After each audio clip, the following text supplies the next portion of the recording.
வணக்கம் நண்பர்களே, welcome to Gaja கல்வியகம். இந்த வீடியோல நம்ம என்ன பார்க்க போறோம் அப்படின்னா, தமிழ் திராவிட மொழிகளின் முன்னோடியா. ஏன் இந்த கேள்வி இப்ப வந்துச்சு? அகைன் நம்ம கமல் சார் தான் அவரோட பிரஸ் மீட்ல சொன்னதுனால கன்னட மொழி பேசுறவங்க கடும் எதிர்ப்பு தெரிவிச்சாங்க. சோ அதன் அடிப்படையில தமிழ் திராவிட மொழியின் முன்னோடியான்னு சொல்லிட்டு இப்ப திருப்பி அந்த பேச்சு வந்திருக்கு.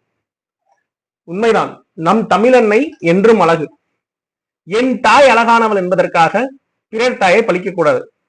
அதேதான் கதை. இங்க என்ன சர்ச்சை ஏற்பட்டுச்சுன்னா, தமிழ் தான் திராவிட மொழியில் மூத்த மொழி, அதுல இருந்து நம்ம பிற மொழிகள் வந்ததா அப்படின்னு கேள்வி. ஆனா மொழி ஆய்வாளர்கள் என்ன சொல்றாங்க அப்படின்னா, தமிழ், தெலுங்கு, கன்னடம், மலையாளம் இது எல்லாமே ஒரு மூல மொழியில இருந்து பிறந்தது. அப்படின்னா இந்த மொழிகள் எல்லாமே சகோதரி மொழிகள். கண்டிப்பாக அந்த சகோதரிகளில் மூத்த சகோதரி நம் தமிழ் அன்னை தான். எடுத்துக்காட்டா அந்த திராவிட மொழி குடும்பத்தை பார்க்கலாம். திராவிட மொழி குடும்பம் தென்னிந்தியாவில் மட்டும் இல்லைங்க, ராகுயி, குருக், மால்டோ அப்படின்னு சொல்லக்கூடிய பலுச்சிஸ்தான் நாட்டுகளிலும் இருக்கு, அந்த வட இந்தியாக்களும் இருக்கு. அதே மாதிரி இந்த சைடு பாத்தீங்கன்னா கொலாமி பர்ஜி, நாய்க்கி, கொலரி, கொலாமி, துருவா அப்படின்ற மொழி குடும்பமும் இருக்கு. நம்ம தமிழும் தெலுங்கும் கன்னடமும் எந்த குடும்பங்களில் இருக்குன்னு பாருங்க. தென்மொழி குடும்பங்களில் தமிழ், கன்னடம். சோ இவ்வாறாக இது ஒரு சகோதரி மொழி தத்துவம்.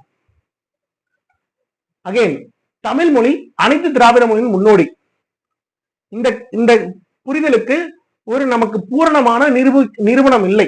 ஆனால் என்னென்ன தத்துவங்கள் நிரூபணம் ஆயிருக்கு அப்படின்னு பாத்தீங்கன்னா, மிகவும் பழமையானது, அது ஒரு ஆழமான மொழி, மூல திராவிட மொழிக்கே உரித்தான பாணியில் உள்ளது. இதுதான் தமிழ் மொழியின் சிறப்பு.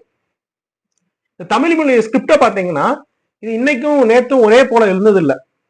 நம்ம கல்வெட்டுகள்ல இருந்து அது கிமு காலம் 3ஆம் நூற்றாண்டுல இருந்து ஏறி 19th செஞ்சுரி வரைக்கும் எப்படி தமிழ் எவால்வ் ஆச்சு நீங்க பார்க்கலாம் இந்த சார்ட்ல.